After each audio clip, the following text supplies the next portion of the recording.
Krishna Krishna bole mukhe, Krishna Krishna bole mukhe, Krishna Krishna bole mukhe, Krishna Krishna bole mukhe। Hari বল হরি বল। ভোলানাথকে মারবার জন্য ত্রিপুরা অসুর উল্টে একটা আগুন বান ছেড়েছে, আর ভক্তের তো সেদিকে লক্ষ্য নেই। তো মা লক্ষ্মী সব দেখছেন। মা লক্ষ্মী বলছে, ও প্রভু, দেখেছো কাণ্ড তোমার ভক্তের। তুমি তোমার ভক্তকে পাঠালে ত্রিপুরাসুরকে বধ করবার জন্য, উল্টে ত্রিপুরাসুর তোমার ভক্তকে মারবার জন্য একটা আগুন বান ছেড়েছে। দেখো তোমার ভক্তের তো সেদিকে লক্ষ্য নেই, নয়ন বন্ধ করে এক মনে হরিনাম গাইছে। যদি ওই আগুন বান তোমার ভক্তের অঙ্গে গিয়ে লাগে, তোমার কি মনে হয় সে আর প্রাণে বাঁচবে? একেবারে পুড়ে ছাই হয়ে যাবে। ও প্রভু, তাহলে তোমার ভক্তকে এখন তুমি রক্ষা করো। লক্ষ্মী, আমি এখন কি করি আমার ভক্তকে রক্ষা করি বলো? এত কেন চিন্তা করছো? বলে ওইটা ছেড়ে দাও। ওইটা ওইটা মানে কোনটা? যেটা বনবন বনবন করে ঘোরে। কি ঘোরে বনবন বনবন করে? চক্র, সুদর্শন চক্র, ওইটা ছেড়ে দাও। ভগবান কি করলেন? শ্রী বিষ্ণু নারায়ণ সুদর্শন চক্র ছেড়ে দিলেন। আর ওই চক্র বনবন বনবন করে ঘুরতে ঘুরতে যাচ্ছে কোথায়? মহাদেবের কাছে। মহাদেব তো এক মনে নাম গাইছে নয়ন বন্ধ করে। মহাদেবের হৃদয়ের মাঝখানে, জায়গার মাঝখানে এসে বনবন বনবন করে চক্র ঘুরছে। আর আগুন বানটা একেবারে দ্রুত গতিতে ধেয়ে আসছে। কার দিকে? ভোলানাথের দিকে। ওই আগুন বান এসে যখন সুদর্শন চক্রে ঠেকলো, সুদর্শন চক্রে ঠেকা মাত্র ওই আগুন বানটা ঘুরে ফিরেছে কার দিকে? দৈত্যরাজ ত্রিপুরাসুরের দিকে। ত্রিপুরাসুর প্রাণের ভয়ে যেদিকে যাচ্ছে, ওই আগুন বান তার পাছু পাছু সেই দিকেই চলেছে। তাহলে ভোলানাথ তিনি তো বেঁচে গেলেন, কিন্তু সর্বনাশটা কার হলো? যার গর্ভে রয়েছে সন্তান। মা প্রভাবতী স্বামীকে কত করে বলেছিল, স্বামী তুমি যেও না, কিন্তু কোনো কথাই শুনল না। প্রভাবতী ঘরে বসে বুঝে নিল তার স্বামীর কিছু না কিছু একটা হয়েছে। শাখা সিঁদুর পড়লে যেমন স্ত্রী হওয়া যায় না, জন্ম দিলেই কিন্তু প্রকৃত মা হওয়া যায় না। মা কাকে বলে? প্রকৃত মা কাকে বলে? মা সবে মাত্র খেতে বসেছে, আর ছেলেটি স্কুল থেকে বাড়ি ফিরতে ফিরতে হঠাৎ হোঁচট খেয়ে যেই না পড়লো, ডেকে উঠলো চিৎকার করে, মা গো, মা গো,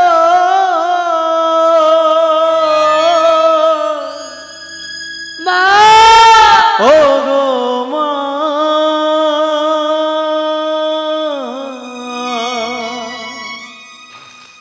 আমার মা গো।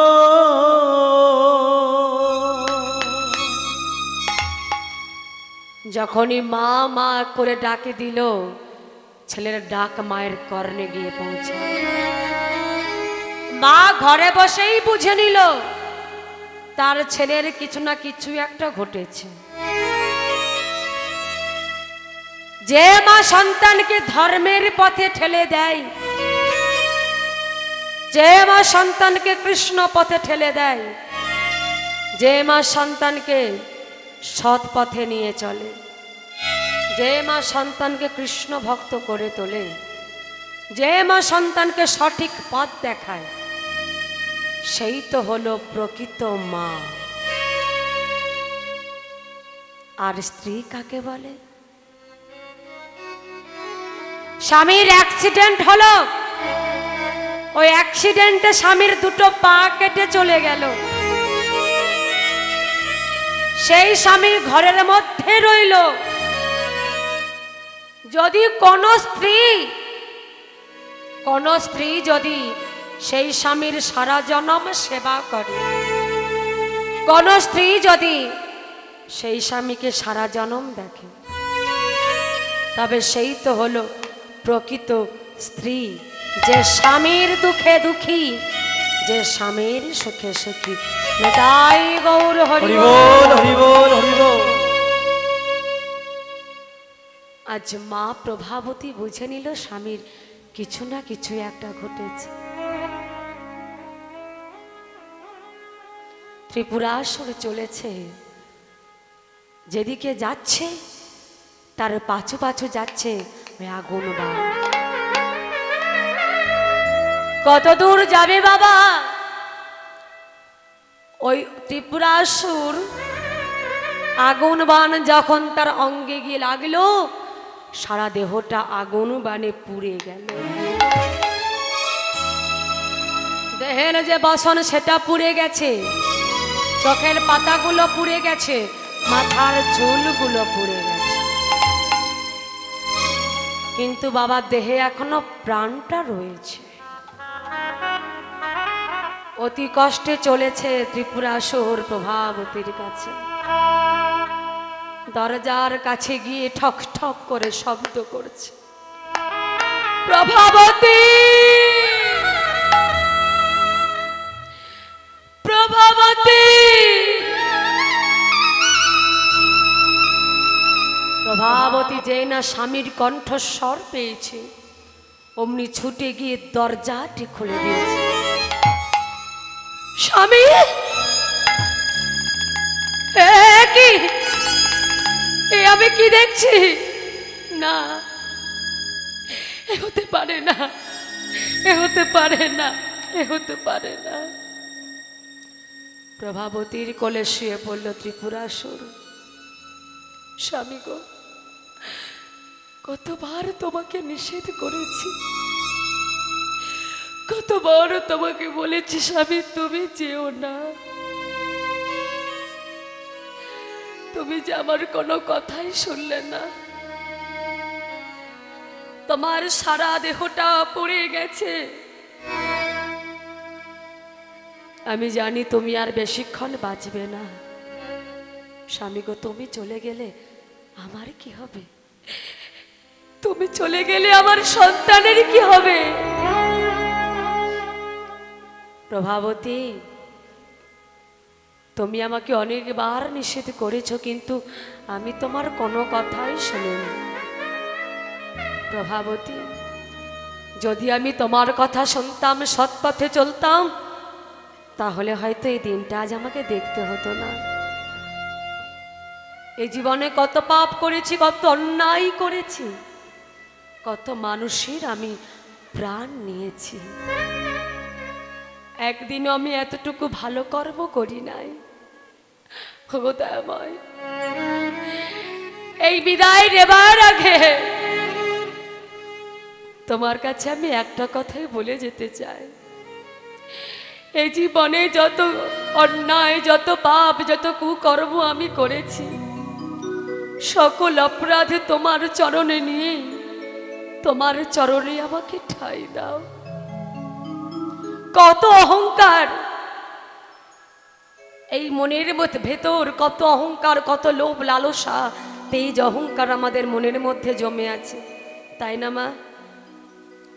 যারা একটু দেখতে সুন্দর হয়, মনে মনে ভাবে আমার মতো রূপ সুন্দর আর কেউ নেই, কি তাই তো? এই দেহটাকে ভালো রাখার জন্য আমরা কত না কিছু ব্যবহার করি, দামি দামি ক্রিম ব্যবহার করি, সাজি, কিন্তু একটা কথা মনে রাখতে হবে, সবই করো, অহংকার করো না।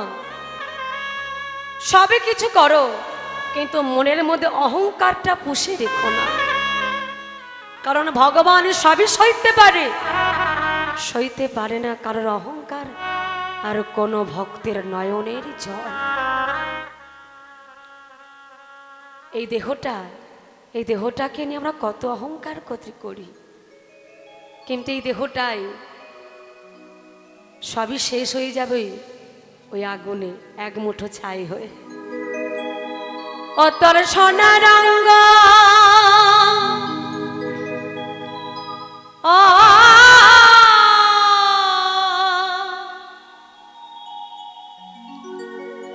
হবে ভঙ্গুরে,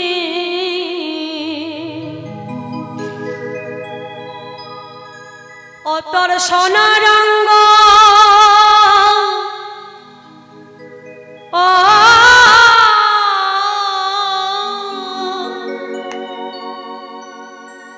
হবে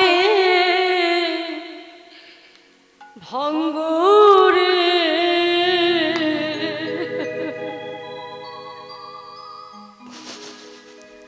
যেদিন পুড়ে হবে ছাই, নীল আকাশে যাবি উড়ে কয়লারি ধোঁয়া। কত মানুষের সঙ্গে ঝগড়া বিবাদ অন্যায় অত্যাচার মুখে যা আসে তাই বলে ফেলি। ছোট বড় গুরুজন কিছু আমরা মানি না, সেই বদনে যা আসে তাই বলি। কত মানুষকে অপমান করি, মারি, গালাগালি, লাঠি লাঠা, হাতাহাতি লেগে পড়ি, কিন্তু অহংকার করো না। অহংকার কেন করব? সবার সঙ্গে যতদিন বাঁচব পৃথিবীতে সবার সঙ্গে মিলেমিশে একতা হয়ে বাঁচতে চাই আমরা। কে কটা দিন বাঁচব, এই আছি এই নেই। ও তোর সোনা রঙ্গ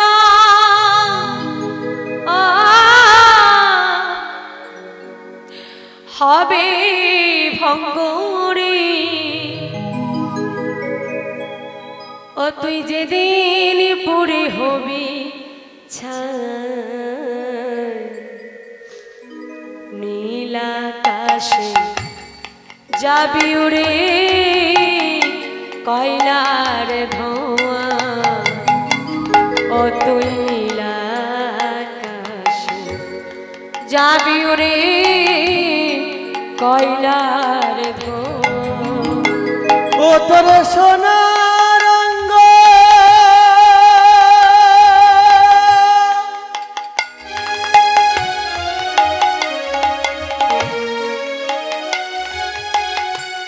হবে ভঙ্গুরে,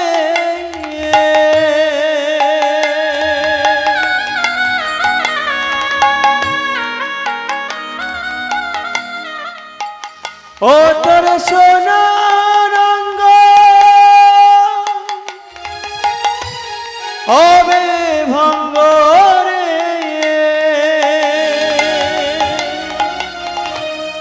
একদিন পুরে হবি ছাই, নীল আকাশে যাবি উড়ে কয়লারি ধোঁয়া। নীল আকাশে যাবি উড়ে কয়লারি ধোঁয়া।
জ্বলবে চিতা খুঁজে খুঁজে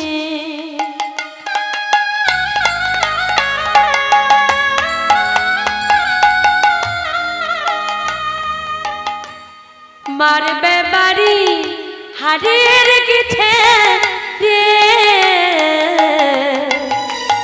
ও জ্বলবে চিতা খুঁজে খুঁজে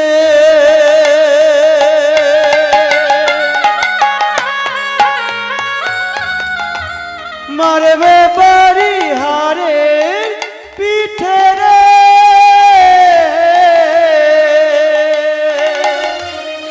জ্বলবে চিতা খুঁজে খুঁজে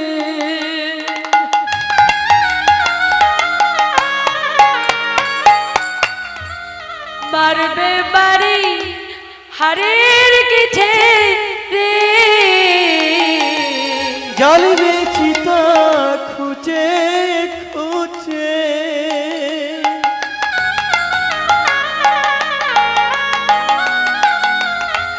মারবে বাড়ি হারে পিঠে রে ও তোর পিঠের চামড়া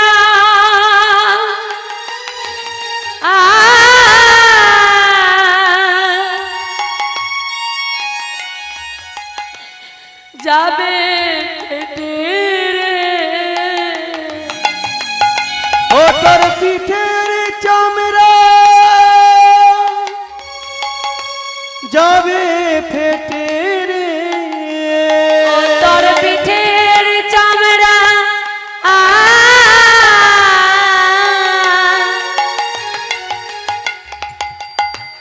যাবে ফেটে রে ও তোর পিঠের চামড়া যাবে ফেটে রে কে তোর হাত গুলাবে নীল আকাশে যাবি উড়ে কয়লার ও নীল আকাশে যাবি উড়ে কয়লার ধোঁয়া নীল আকাশে যাবি উড়ে কয়লার ধোঁয়া ও নীল আকাশে যাবি উড়ে কয়লার ধোঁয়া তোর সোনা রঙ্গ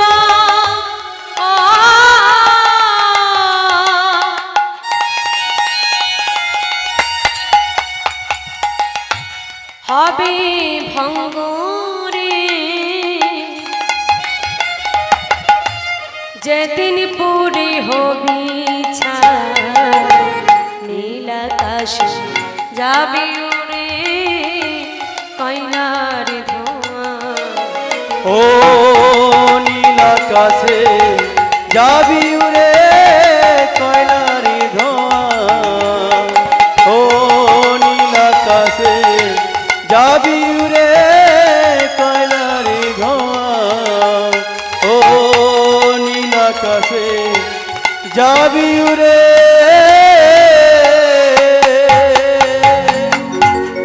কয়লার প্রভাবতী এই জীবনে আমি অনেক পাপ করেছি, কুকর্ম করেছি, কিন্তু তারপরেও এত কষ্টের মধ্যেও আমি তোমার কাছে কেন ছুটে এসেছি জানো প্রভাবতী? সকল দেবতাগণ আমার মতো দৈত্যদের এখনো খুঁজে বেড়াচ্ছে, কারণ যদি আমার মতো দৈত্য কেউ থেকে থাকে পৃথিবীতে তারাও স্বর্গে গিয়ে আবার যুদ্ধ করবে। তাই তারা যেখানে দেখতে পাচ্ছে দৈত্যদের একেবারে মেরে শেষ করে দিচ্ছে। যদি ওরা তোমাকে একবার দেখতে পায় তোমাকেও প্রাণে রাখবে না, মেরে ফেলবে। তোমাকে বাঁচতে হবে, তোমার সন্তানটাকে বাঁচাতে হবে। তাই তুমি এই ঘর ছেড়ে চলে যাও অনেকে দূরে। কিন্তু স্বামী, আমি তোমাকে ছেড়ে কোথায় যাব? প্রভাবতী, তুমি আমাকে ছেড়ে দাও। একটু পরেই আমার দেহ থেকে প্রাণ পাখিটা উড়ে চলে যাবে, দেহটা পড়ে থাকবে। তুমি আমাকে জড়িয়ে ধরে কাঁদলেই আমি আর তোমারটাকে সাড়া দেব না। তোমাকে বাঁচতে হবে, তোমার সন্তানটাকে বাঁচাতে হবে। তুমি যেমন কৃষ্ণ ভক্ত নারী, তুমিও যে তোমার গর্ভে রয়েছে তাকেও তুমি একজন কৃষ্ণ ভক্ত করে তুলবে। তুমি তোমার মতো করে তৈরি করবে, মানুষের মতো মানুষ করে তুলবে। তবে হ্যাঁ, কোনোদিন বলবে না তোর বাবা ছিল একজন দৈত্য। এই কথা বলতে বলতে ত্রিপুরাসুরের মৃত্যু হয়ে গেল। স্বামী গো, স্বামী গো,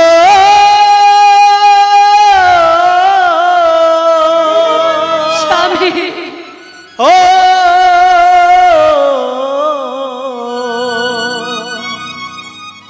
আমার স্বামী গো, আমার প্রাণ স্বামী চলে গেল কোন অজানা। আমার প্রাণ স্বামী চলে গেল কোন অজানা। আমার প্রাণ স্বামী চলে গেল কোন জানা। আমি ভাবিনি কোনদিন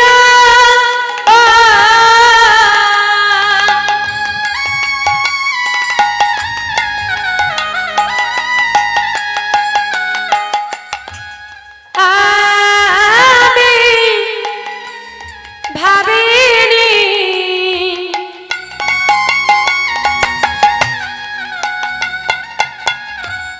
কোনদিন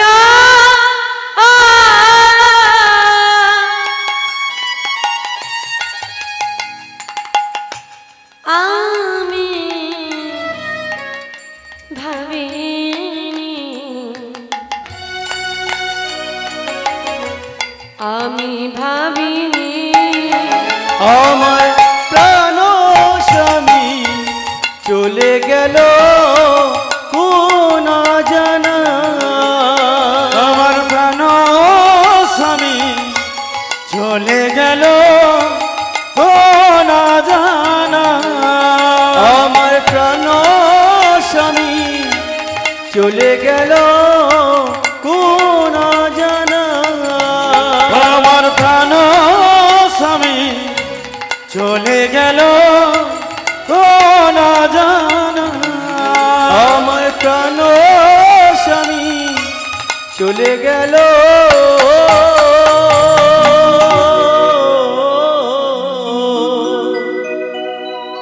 কোন অজানা। ত্রিপুরাসুর সারা জনমের মতো বিদায় নিয়ে চলে গেল পৃথিবী ছেড়ে। প্রভাবতী বড় একা হয়ে গেল। সন্তানটাকে বাঁচানোর জন্য চলে যাচ্ছে ঘর ছেড়ে, যেদিকে তার দু চোখে যায়। ছুটতে ছুটতে যাচ্ছে। এইভাবে 3 দিন কেটে গেল।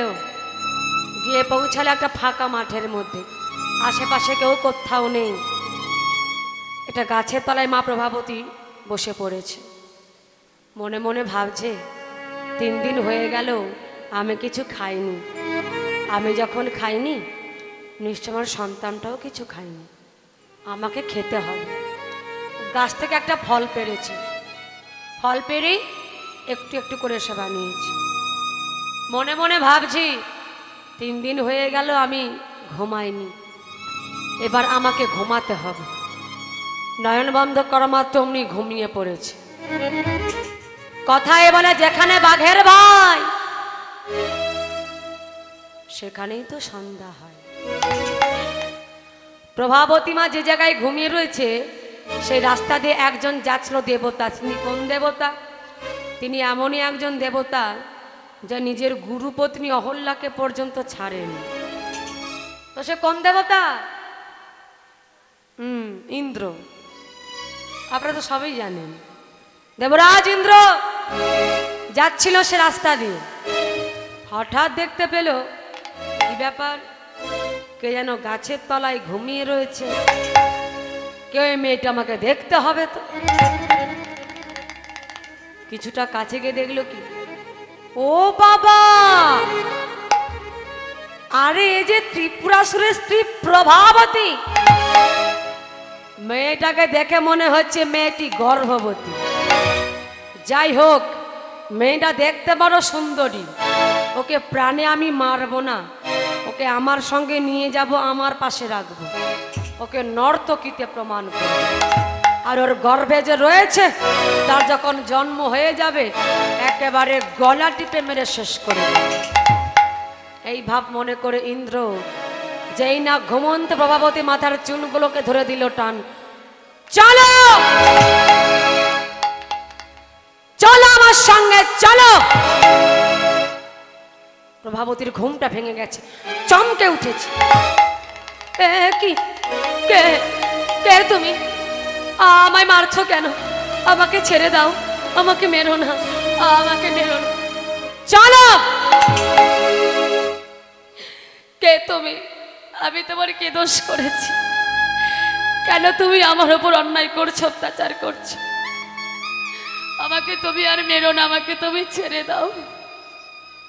প্রভাবতীর কোনো কথাই শুনছে না, বাবা টানতে টানতে নিয়ে যাচ্ছে। রাস্তায় পড়ে থাকা ইট বালি নুড়ি পাথর প্রভাবতীর গর্ভে যখন আঘাত লেগেছে, শুরু হয়ে গেল অসহ্য যন্ত্রণা, শুরু হয়ে গেল ব্যথা বেদনা, শুরু হয়ে গেল রক্তপাত। কেন তুমি আমার উপর অত্যাচার করছো? ছেড়ে দাও, তুমি আমাকে আমাকে মেরো না, এইভাবে তুমি আমাকে নিয়ে যেও না। মা প্রভাবতী একটি হাত নিজের গর্ভ আঁকলে রেখে আর একটি হাত বাড়িয়ে ভগবানকে ডাকছে। তার ডাক ভগবানের কর্ণে যাচ্ছে না কেন? যখন দ্রৌপদীর বস্ত্রহরণ হয়েছিল মা, যতক্ষণ দ্রৌপদী নিজের লজ্জা ঢেকে একটি হাতে আর একটি হাত বাড়িয়ে ভগবানকে ডাকছে, তার ডাক ভগবানের কর্ণে যাচ্ছে না। আর যেই না দুটি হাত প্রসার করে ভগবানকে ডাকতে শুরু করলো দ্রৌপদী, সঙ্গে সঙ্গে তার ডাক ভগবানের কর্ণে গিয়ে পৌঁছালো। আর ভগবান তাকে লজ্জা নিবারণ করেছিল, তাকে বিপদ থেকে রক্ষাও করেছিল। তেমনি মা প্রভাবতী যতক্ষণ একটি হাত নিজের গর্ভ আঁকলে রেখে আর একটি হাত বাড়িয়ে ভগবানকে ডাকছে, তার ডাক ভগবানের কর্ণে যাচ্ছে না। যখনই মা প্রভাবতী দুটি হাত প্রসার করে ভগবানকে ডাকতে শুরু করলো, দয়াময় দয়াময় কৃপাময়, ও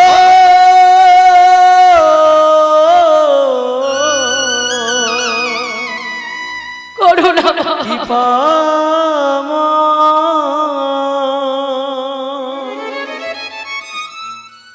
সইতে পারি না রে দয়াল রে,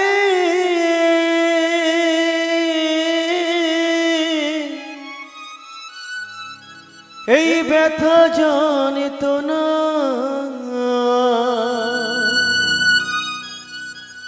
কোথা আছো বসে প্রভু, দেখা দাও আসিয়া দয়াল, কোথা আছো বসে প্রভু, দেখা দাও আসিয়া দয়াময়।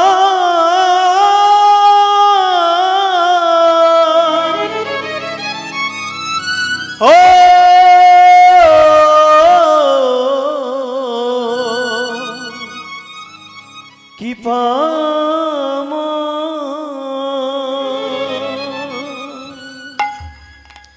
যখনই ভগবানকে ডাকতে শুরু করেছে দুটি হাতে প্রসার করে, তার ডাক সঙ্গে সঙ্গে ভগবানের কর্ণে গিয়ে পৌঁছায়।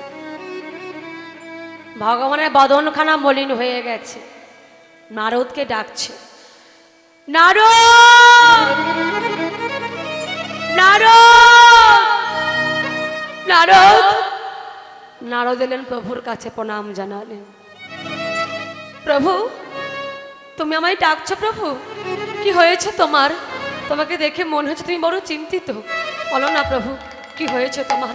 নারদ, দেখো দেখো দেখো, দেখতে পাচ্ছ একজন দেবতা হয়ে কিভাবে নারীর ওপর অত্যাচার করছে। এই জন্য কি ইন্দ্রকে দেবতা করা হয়েছিল নারদ? দেখো নারদ, যার ওপর অত্যাচার করছে সে যে আমার ভক্ত প্রভাবতী। ওর গর্ভে রয়েছে সন্তান, কিন্তু এত অত্যাচার করেছে তার সন্তানটা মারা গেছে। নারদ, আমি তোমাকে পুনরায় পূর্ণ দায়িত্ব দিলাম। যাও নারদ, তুমি আমার ভক্তকে বাঁচাও এবং তার সন্তানটাকেও বাঁচাও। প্রভু, তুমি আমি আশীর্বাদ করো যেন আমি তোমার ভক্তকে বাঁচাতে পারি, ওই পাষণ্ডের হাত থেকে উদ্ধার করে আনতে পারি। নারদ চলেছেন বদনের নাম নিতে নিতে। ভাজ হরি মন শ্রীনন্দনন্দন অভয় চরণার বৃন্দরে। ভাজ হরি মন শ্রীনন্দনন্দন অভয় চরণার বৃন্দরে। ভজ রে মন শ্রীনন্দনন্দন অভয় চরণার বৃন্দরে। ভজ রে মন শ্রীনন্দনন্দন অভয় চরণার বৃন্দরে। দুর্লভ মানব জনম শত সঙ্গে। দুর্লভ মানব জনম শত সঙ্গে। দুর্লভ মানব জনম শত সঙ্গে। দুর্লভ মানব জনম শত সঙ্গে। তার হয়ে ভব সে ও ভজ রে মন শ্রীনন্দনন্দন অভয় চরণার বৃন্দরে। ভজ রে মন শ্রীনন্দনন্দন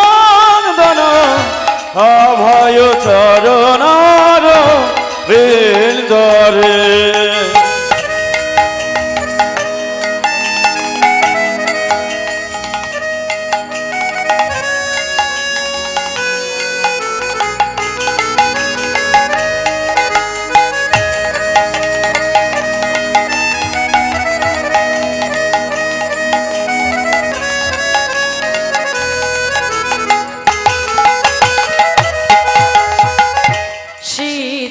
শীতয়াতপ বাতবরী খন এদিন যামিনী জাগিরে।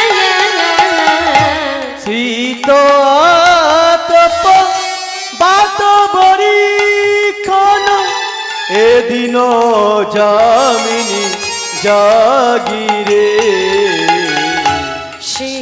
শীতয়াতপ বাতবরী খন এদিন যামিনী জাগিরে।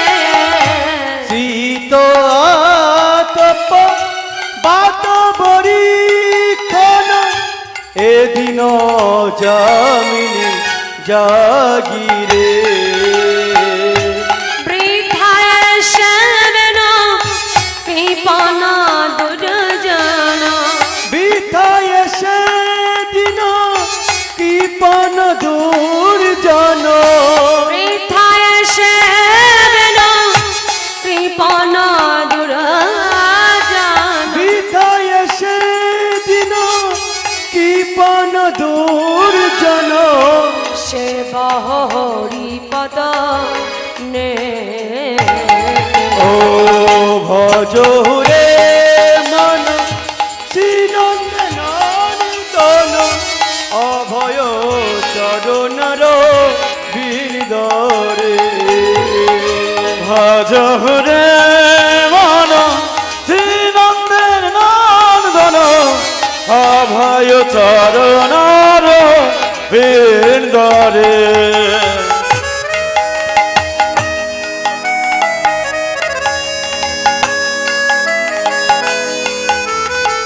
উলুধ্বনি দিয়ে একবার সবাই মিলে দুটি বাহু তুলে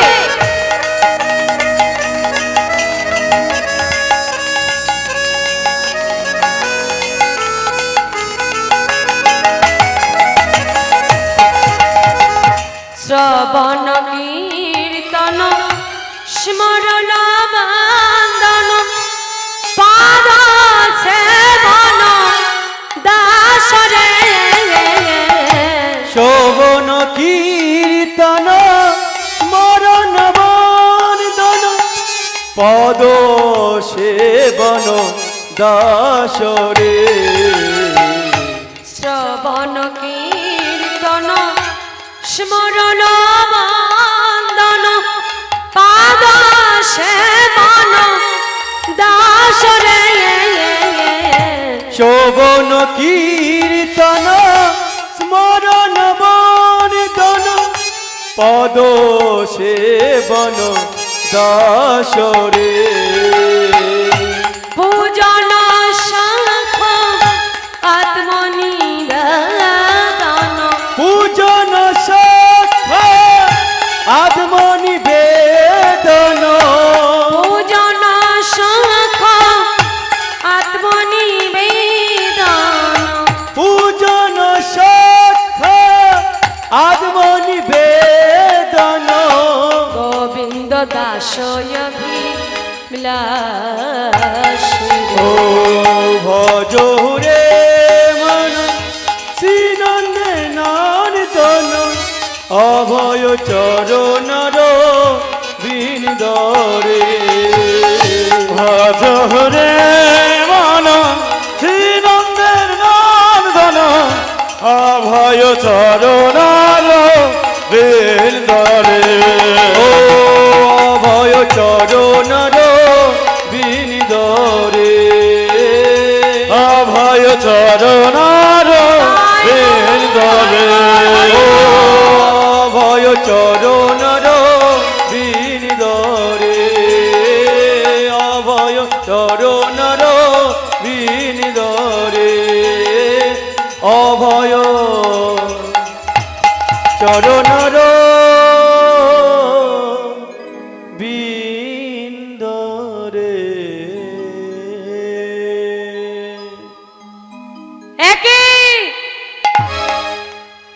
ইন্দ্র এ তুমি কি করছো? ছেড়ে দাও, ছেড়ে দাও তুমি ওকে। আরে দেবর্ষি যে তুমি এসেছো আমার কাছে, জানো ওকে? ও হলো ত্রিপুরাসুরের স্ত্রী প্রভাবতী। ওর গর্ভে রয়েছে সন্তান। ওকে আমি প্রাণে মারবো না, ওকে আমার সঙ্গে নিয়ে যাব, নর্তকীতে প্রমাণ করব। আর ওই সন্তানের যখন জন্মটা হয়ে যাবে একেবারে গলা টিপে মেরে শেষ করে দেবে। বাহ বাহ ইন্দ্র বাহ, তুমি একজন দেবতা হয়ে কৃষ্ণ ভক্ত নারীর ওপর এইভাবে অত্যাচার করছো, তোমার লজ্জা করে না? ছি! দেবর্ষি কি বললে তুমি? আরেকবার বলো। কৃষ্ণ ভক্ত? আরে কৃষ্ণ ভক্ত হলো কি করে? ওর গলায় কি তুলসীর মালা আছে, তিলক সেবা আছে, নামের ঝলা আছে? ওকে কেউ দেখলে বলবে একজন কৃষ্ণ ভক্ত নারী? ওমা, তুলসীর মালা পড়লে কি সে ভক্ত হয়ে যায়? তিলক সেবা করলে কি সে ভক্ত হয়ে যায়? আমি তিলক সেবা করলাম, তুলসীর মালা পরলাম, যদি আমার হৃদয় মাঝে ভক্তি না থাকে আমি ভক্ত হলাম কি করে? যদি আমার এই জায়গাটা বড় অপবিত্র হয়ে থাকে বাবা, আমি ভক্ত হলাম কি করে? ভক্তি যেখানে ভগবান সেখানে, ভক্তি যার ভগবান তার। নারদ বলছে দেখো, প্রভাবতী তুলসীর মালা পরে না, তিলক সেবা করে না, কিন্তু ওর হৃদয় মাঝে রয়েছে ভগবানের প্রতি প্রেম ভক্তি ভালোবাসা। তাকে তুমি দেখতে পাচ্ছ? তা তুমি দেখতে পাবে না, কারণ দেখার মতো সে নয়নটুকু তোমার নেই। শুধু বলেছে মেয়েটি একজন কৃষ্ণ ভক্ত। শোনার সঙ্গে সঙ্গে দেবরাজ ইন্দ্র প্রভাবতীকে ছেড়ে দিয়েছে। মা, মারে, আমি বুঝতে পারিনি মা, তুই আমাকে ক্ষমা কর, তুই ভক্ত বলে আমি বুঝতে পারিনি। চলে গেল দেবরাজ ইন্দ্র। মা, মারে, কে বাবা তুমি? আমাকে দেখতে পাচ্ছিস না? বাবা, আমি সবই দেখতে পেতাম, কিন্তু আমার ওপর যেভাবে অত্যাচার করেছে ইন্দ্র, রাস্তায় পড়ে থাকা ইট বালি নুড়ি পাথর আমার নয়নে আঘাত লেগে নয়ন দুটো বন্ধ হয়ে গেছে। বাবা, আমাকে একটা কলসি এনে দেবে? মারে, তুই কলসি নিয়ে কি করবি? গলায় বেঁধে নদীর ঘাটে ডুবে মরব। কেন মরবি? বিশ্বাস করো বাবা, আমি ঘর ছেড়ে এসেছি নিজে বাঁচার জন্য না, আমার সন্তানটাকে বাঁচানোর জন্য। কিন্তু আমার ওপর যেভাবে অত্যাচার করেছে, আমার সন্তানটা যে আর নেই, মারা গেছে। মারে, তুই বুঝলি কি করে তোর সন্তানটা মারা গেছে? বাবা, মা খেলে যদি সন্তান খায়, মা ঘুমালে যদি তার সন্তান ঘুমায়, আর আমার উপর যেভাবে অত্যাচার করেছে, আমার সন্তানটা আমি জানবো না আমার সন্তানটা কোনো বেঁচে আছে কিনা মারা গেছে? শোন মা, তোকে আমি কথা দিলাম, তোর সন্তান যদি মারাও যায়, আমি পূর্ণ দায়িত্ব নিলাম, তোর সন্তানকে আমি বাঁচিয়ে তুলবো, বাঁচিয়ে তুলবো, বাঁচিয়ে তুলবো। চল আমার সঙ্গে, আজ থেকে তুই আমার আশ্রমে থাকবি। নারদ মা প্রভাবতীকে নিয়ে গেল তার আশ্রমে। সেই থেকে মা প্রভাবতী নারদের আশ্রমেই থাকতে শুরু করে। মা কি করে? সকাল থেকে রাত্রি পর্যন্ত ভগবানের সেবা দেয়, তার পূজা করে। গঙ্গার ঘাট থেকে জল তুলে আনে, গাছ থেকে ফুল তুলে আনে ভগবানের চরণে দেবার জন্য, চন্দন ঘষে ভগবানের চরণে তুলসী পত্র দেবার জন্য চন্দন। একদিন ভগবানকে বলছো, গো দয়াময়, আমার তো আপন বলতে কেউ নেই, তুমি ছাড়া, আর আমার যে গর্ভে রয়েছে সে ছাড়া আমার আর কেউ নেই, তুমি আমার সন্তানদের সকল বিপদ থেকে তুমি রক্ষা করো। কবে তোমার দেখা, তোমার কৃপা হবে, সে আশাই আমি যে আজও বসে আছি দয়াল। আরে কত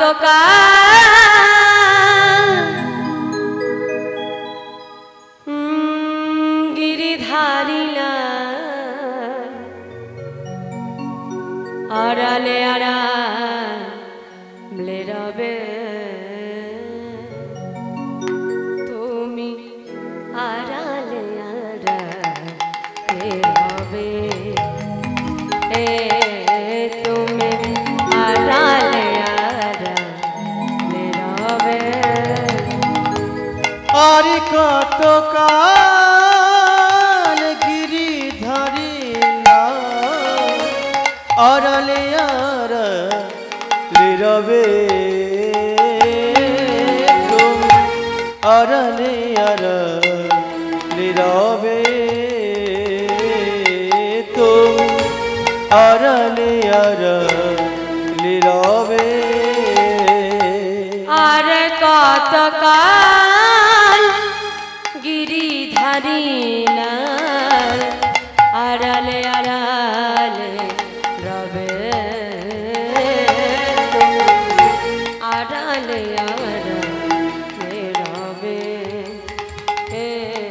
তুমি আড়ালে আড়ালে রবে।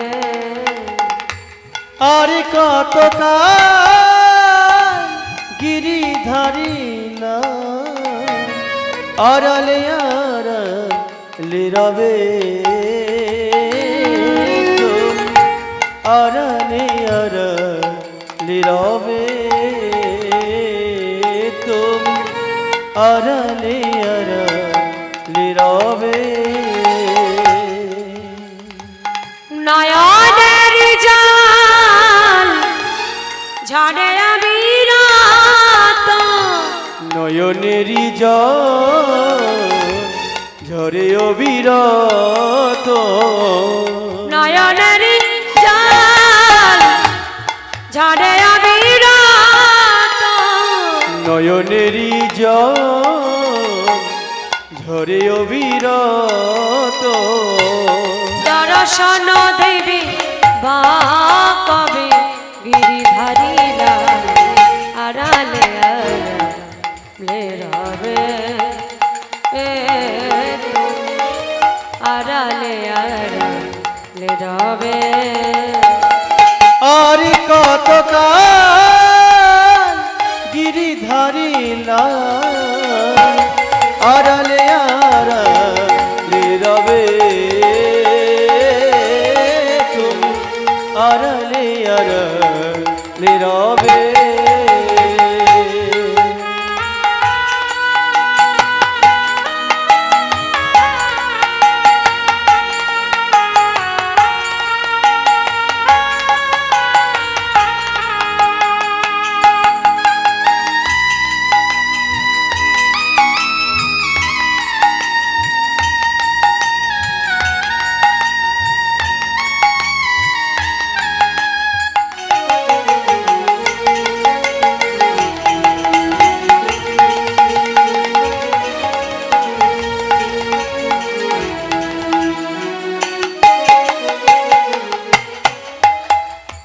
দেখা যদি নাই দেবে ওহে নিরদয় তবে কেন আশা দিয়ে ভরালে হৃদয় দেখা যদি নাহি দেবে ওহে নিরুদয় তবে কেন আশা দিয়ে ভরালে হৃদয় দেখা যদি নাই দেবে ওহে নিরদয় তবে কেন আশা দিয়ে ভরালে হৃদয় দেখা যদি নাহি দেবে ওহে নিরুদয় তবে কেন আশা দিয়ে ভরালে হৃদয় আহা বলো আমার মরমের ব্যথা আকুল আমার মরমের ব্যথা আকুল আমার মরমের ব্যথা ও আকুল আমার মরমের ব্যথা দর্শন দেবী বাউ কবে গিরিধারী আড়ালে আড়ালে রবে তুমি আড়ালে আড়ালে রবে আর কত কাল গিরিধারী আড়ালে আড়ালে রবে